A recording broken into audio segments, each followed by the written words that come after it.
In this video, I want to talk to you about what is plantar fasciitis and the 3 things that you can do to get rid of it. Don't forget, if you like our content and you want to see more from us and more videos to help with your health and well-being, make sure you subscribe to our channel and hit the bell so that we can notify you as soon as we launch any new content. So to understand what plantar fasciitis is, first of all we have to understand what the plantar fascia is. Now the plantar fascia is the bottom layer of your foot. We have a thick band of tissue or a thick band of fascia that connects our heel to our toes, which we call the plantar fascia. Now the problem is that if there's some sort of dysfunction at the foot, what can happen is that we can damage the bottom layer of this foot and it can become very irritated and very sore. I typically call this condition the hobble to the bathroom condition because I know, and when I've suffered it myself, but a common symptom for people is that when they first wake in the morning and perhaps to go and use the bathroom, that they have to hobble because it takes them a bit of time to get going, to stop that pain. It can really be quite a sore pain as you first put your foot onto the ground. It can also be very common if we've been static for a period of time. So if you've been sitting for a while, then you go to get up and move, that you can feel this intense pain in the bottom of your foot. And it's typically experienced around the heel or into the arch of the foot. Can also be very common in runners, people running long distance running where the foot can take a pounding and they can develop this condition. So the first thing that we have in order to help you get rid of plantar fasciitis is to stretch the key areas. Now the key areas that we're looking at in plantar fasciitis are the muscles that attach into the heel and can affect this plantar fascia. And that's the calf muscle. If I show you from this direction, the calf area coming down here, which is the gastrocnemius and the soleus muscle. So these are some key stretches that we can do. So in order to stretch the gastrocnemius, what you want to do is lean against the wall and place all your toes forwards. Your feet should be a good distance apart, and what you want to do is make sure that your back heel remains on the floor. You then bend the front leg, and then you should feel the stretch in the back leg as long as that heel's on the floor, and you'd hold that stretch for 30 seconds. To stretch the soleus, what you then do is bring those feet slightly closer together. This time you're still keeping the heels on the floor, but you bend both legs, almost like you're trying to sit in a chair behind you. What you will feel there is a pull in the same area, but a little bit lower. Again, you hold this stretch for 30 seconds.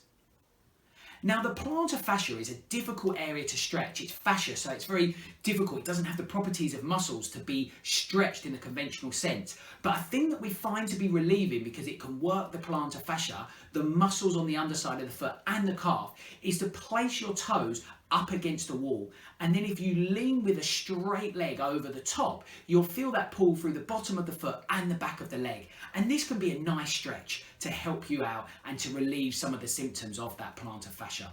The second method that we have in order to help with plantar fasciitis is rolling or soft tissue release. Now there's a few ways you can do this, but a great way is to use my favourite tool, which is a lacrosse ball.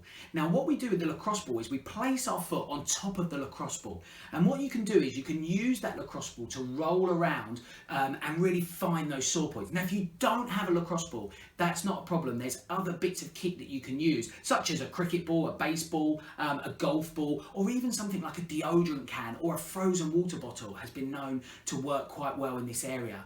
But you want to place your foot on top of that object that you're using, and then you look to roll it around in those areas, pushing down into the pressure of the object. Remembering that the typical sore points are either just before the heel or in the arch area. So these are key areas for you to target.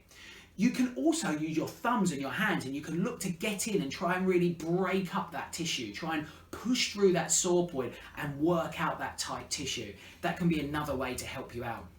Remembering that the calf and the soleus area can be particularly contributing to a problem in the plantar fascia, we can also use something like a lacrosse ball to do some self-massage into that area.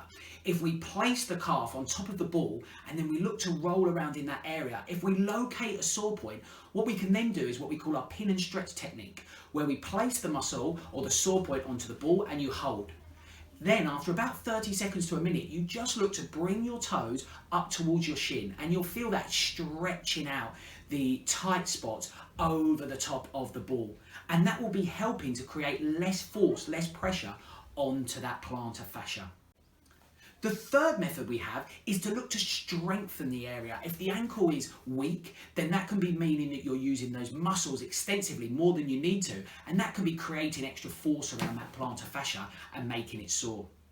So, a couple of areas in order to strengthen. One area is to do something like a single leg calf raise. Now for this, what I do is simply place one foot behind the other and I come up onto my toes and I just look to hold that position. If you can hold that position and even bring your hands away from the wall, then that will show that you've got good ankle stability. If you can't quite do that, what you might look to do is just hold on to the wall for a period of time while you try and increase that strength. A second thing that we could be checking that's linked to your strength is what we call proprioception. Now this really talks about our balance. So an exercise you can do to test your balance is to stand on one leg. And if you can then place 4 objects around you, one that I term to be at 12 o'clock, one to be at 3 o'clock, one to be at 6 o'clock and one to be at 9 o'clock. Standing on one leg, what you look to do is take the heel of the other foot to touch each of these points whilst keeping your balance. You then repeat that on the other side to compare whether you've got equal strength on both sides. And this is a good way to be improving your overall ankle strength, which will mean that there's less force being placed upon that plantar fascia. So that covers our 3 ways of helping you with plantar fasciitis. So the first thing is make sure that you're suitably flexible. Now I'll link to another video at the end of this video which talks about how to assess your flexibility. So if you're not sure if you've got good flexibility at that ankle, check out that video and particularly focus on the knee to wall tests. The second way is to get rolling into that area. So to use an object such as a lacrosse ball in order to break up some of that tissue in both the plantar fascia and the calf. And the third way is to make sure you're strong enough around that ankle. So using exercises like the single leg calf raise where you're trying to hold it at the top and the balance challenge where you're trying to touch 4 objects.